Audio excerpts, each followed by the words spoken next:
Mesdames et messieurs, bonsoir. Et permettez-moi de vous dire et de vous réitérer ceci. Et j'ai coutume de le dire régulièrement. Le temps est le véritable tribunal de l'histoire. Le temps est le véritable tribunal de l'histoire tout simplement parce que tous ces dictateurs qui se croient invincibles, tous ces chefs d'État qui ne sont là que pour servir les intérêts des impérialistes comme la France, les intérêts des puissances étrangères, et qui aussi ne sont là que pour se servir au détriment du peuple, qui ne pensent qu'à eux et non à leur peuple, eh bien vont tomber. Et je vous assure, ils vont tomber et ils vont véritablement tomber. Tomber tout simplement parce que le temps est le véritable tribunal de l'histoire. J'adresse mes salutations fraternelles et cordiales à tout le peuple gabonais et je souhaite un bon courage à ce peuple qui depuis ce matin ne cesse de jubiler, ne cesse de hurler de joie, qui depuis ce matin est dans un triomphalisme terrible, terriblissime. C'est bien. L'Mbongo, c'est terminé. Je suis de ceux qui pensent que le Mbongo, c'est terminé parce que un pays n'appartient pas à une famille, un pays appartient à un peuple. Tout comme chez nous au Cameroun, le Cameroun appartient à tous les Camerounais et non à une clique ou alors une poignée d'individus qui décident de confisquer toutes les richesses appartenant au peuple pour bien évidemment se servir leurs propres intérêts et les intérêts des autres puissances.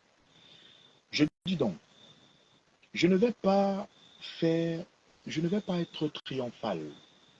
Je ne vais pas tomber dans cette immense joie, dans ce triomphalisme-là, tout simplement parce que on m'a appris à être prudent. Donc, j'exhorte le peuple gabonais à être prudent et à ne pas se laisser, bien évidemment, entraîner euh, dans, dans ce triomphalisme-là qui leur fera perdre un tout petit peu la raison. Et comme j'aime à dire, la passion ne doit aucunement et ne doit jamais l'emporter sur la raison. Le 17 août 1960, il faudrait que nos chers internautes puissent le savoir. Abonnez-vous déjà, partagez le direct et surtout likez. N'oubliez pas de laisser vos commentaires. Même après que la vidéo, après que j'aurai terminé avec ce direct, n'hésitez pas de le partager. N'hésitez pas de liker, de commenter et surtout de vous abonner non seulement à la page, mais aussi à la chaîne YouTube et d'activer la cloche de notification pour ne plus jamais manquer à mes prochaines publications. Mesdames et messieurs, le 17 août 1960, le Gabon accède à son indépendance et a pour premier président M. Lyomba. Et vous savez que Lyomba il a régné pendant 7 ans, de, de, du 17 août 1960 à décembre 1967. Et effectivement, c'est en décembre 1967 que le président Lyomba décède.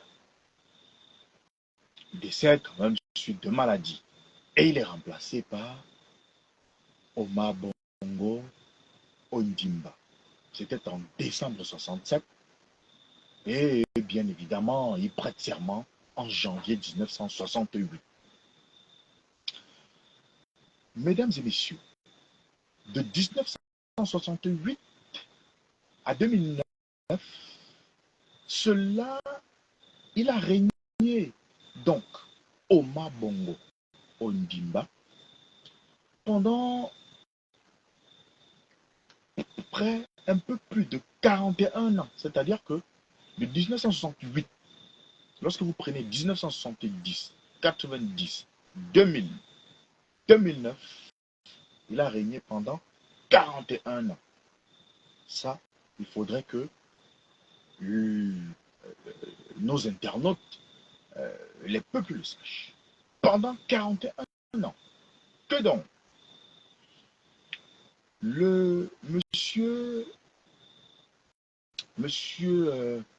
Ali Bongo Ondimba, qui fut ministre de la Défense, du moins, qui a été ministre de la Défense sous le règne de son père, qui a occupé quand même plusieurs postes, a été et soutenu et porté par la France et donc a été installé au pouvoir et a régné pendant 14 ans. C'est-à-dire que de 2009 à 2023, M. Ali Bongo, qui remplace le père Bongo, il prend le pouvoir, il règne pendant 14 ans, de 2009 à 2023. Donc, 41 ans pour le père, 14 ans pour le fils, ça faisait 55 ans qu'une famille a décidé de prendre le pays en otage. Et comme j'ai coutume, j'ai bien l'habitude de dire, le temps est le véritable tribunal de l'histoire. Et parce que le temps est le véritable tribunal de l'histoire, eh bien, ces dictateurs, ces chefs d'État qui ne pensent qu'à eux, ces chefs d'État qui ne sont là que pour se servir et servir les intérêts des autres, comme les Occidentaux et autres, eh bien, ils nous croiseront, nous, la génération consciente, la génération africaine, ils vont bien évidemment nous croiser sur leur chemin. Les élections présidentielles et même législatives et municipales, je pense que les élections couplées ont été organisées et du moins se sont déroulées le 26 août dernier. Curieusement, ces élections se sont déroulées sans observateurs internationaux, sans journalistes. D'ailleurs, que ce soit les journalistes, euh, internationaux, même le Cameroun Tribune, que ce soit les journalistes occidentaux comme les journalistes de France 24, RFI et autres, et même les journalistes africains, n'ont pu effectuer le déplacement. Et la journaliste de TV5, je pense qu'il y a une journaliste de TV5 Monde qui est arrivée à Libreville et qui tout de suite s'est vue et tout de suite a été expulsée du territoire. On lui a demandé de partir parce qu'effectivement, il n'avait pas, du moins sous le fallacieux prétexte qu'elle n'avait pas été accréditée. Donc, ces élections se sont déroulées, et bien comme ça, sans observateurs internationaux, sans journalistes et bien d'autres. Donc, cela présageait quand même quelque chose d'assez louche. Comment pouvez-vous organiser une élection sans observateurs internationaux et bien, et même sans journalistes et autres? Et directement après les élections, Internet est coupé parce que on conteste les résultats. Le professeur Ondosa, qui est donné gagnant, bien évidemment, conteste les élections. Voyant effectivement que le peuple, cela pourrait s'embraser, eh bien, qu'est-ce qui se passe? C'est que Internet est tout de suite coupé. Il y a couvre-feu à partir de 19h, donc le peuple ne peut plus sortir. Eh bien, ce matin, il était 4 heures. D'ailleurs, les résultats des élections présidentielles, vous avez déjà vu ça où? Sont proclamés à 4 heures du matin. Et curieusement, quelques, quelques minutes ou quelques heures plus tard, on nous annonce que le patron de la garde présidentielle, le colonel Olivier Brice, il prend le pouvoir. D'ailleurs, je propose que l'on puisse l'écouter à travers ce téléphone. Je pense que j'ai un autre téléphone là. On va écouter le colonel Olivier Brice, celui-là qui a pris les rênes du Gabon il y a quelques heures seulement avant de revenir. Je propose qu'on l'écoute.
Voilà. Nous venons donc d'écouter le nouveau patron, le nouveau homme fort du pays, du Gabon. Mais je vous assure que ce discours ne me rend pas autant triomphal. Et je pense que je vais l'analyser sur deux points. Premièrement, je vais inviter les Gabonais à être très prudents. Je les invite à la prudence.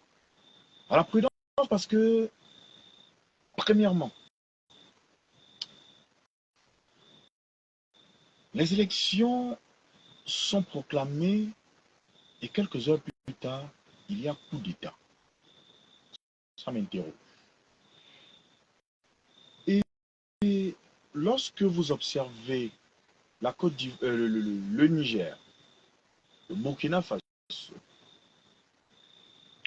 vous rendez à l'évidence que ce coup d'État, non seulement, oui, épouse l'assentiment du peuple, parce que le peuple voulait voir les Bongo partis, ça c'est une évidence, mais il est un peu louche pour moi. Pourquoi? Eh bien, tout simplement parce que, un, qui est le nouvel homme fort de ce pays? C'est l'ancien patron, c'était bon, l'ancien parce qu'il est le nouveau président du comité de transition. Il est président du comité de transition. Or, écoutez-moi très bien, chers internautes. Or, quand vous observez, vous vous rendez compte qu'il a travaillé quand même avec M. Bongo, l'ancien chef de l'État, puisqu'il ne l'est plus. Donc, il a travaillé avec l'ancien chef de l'État, Ali Bongo, qui a été renversé. Or, lorsque vous regardez le Burkina Faso, lorsque vous regardez le Niger,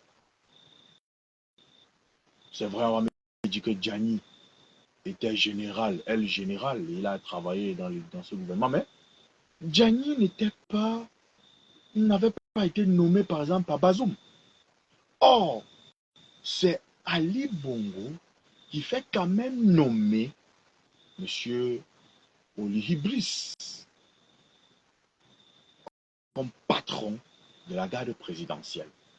C'est la première des choses. Donc, ça veut dire que c'est un homme du système qui maîtrise pleinement le système. Ça, c'est une évidence.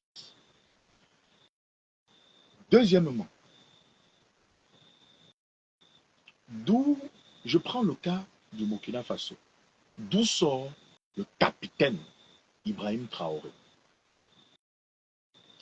Le capitaine Ibrahim Traoré, si j'ai souvenance, n'était pas président ou alors chef d'état-major à la présidence au Burkina, avant le fameux coup d'État. C'était un capitaine qui a été porté là-bas, qui ont organisé le coup d'État. Je ne suis pas ici pour légitimer les coups d'État. Hein.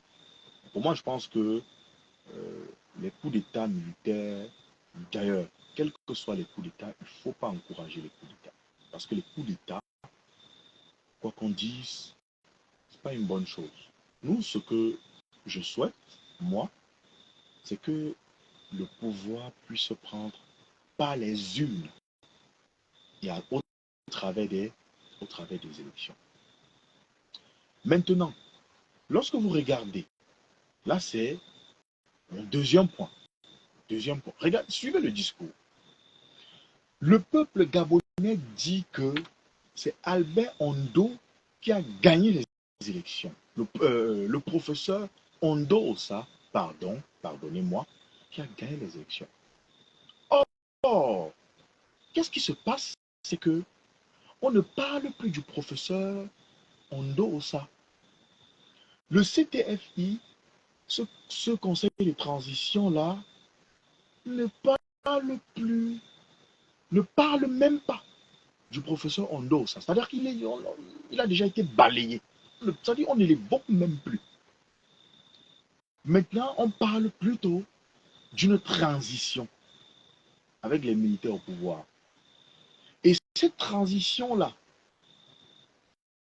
ce sont les militaires, effectivement, qui vont assurer cette transition.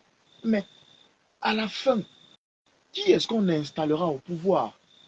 Est-ce que le président de transition ne sera pas manipulé par la France?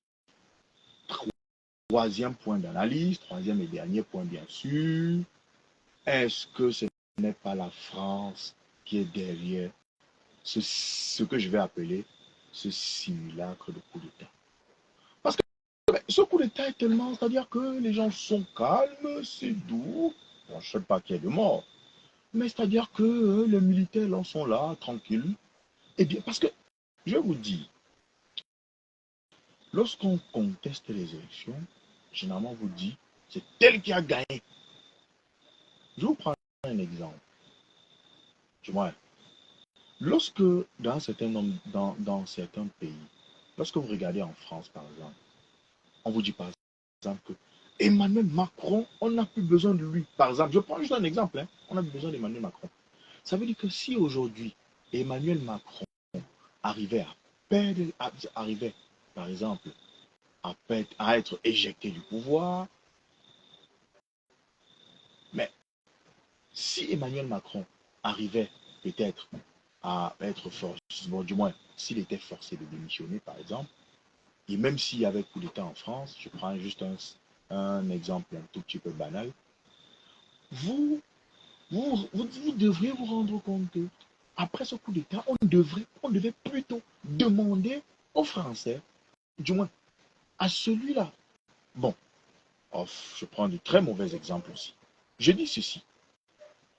Si les élections étaient contestées en France, imaginez-vous par exemple que Emmanuel Macron avait été réélu et que l'on vous dise par exemple que non, c'était pas lui, il y avait des gars qui contestaient les élections, des candidats. Eh bien, ce qu'on allait faire, c'est quoi? Miguel, tu te tais.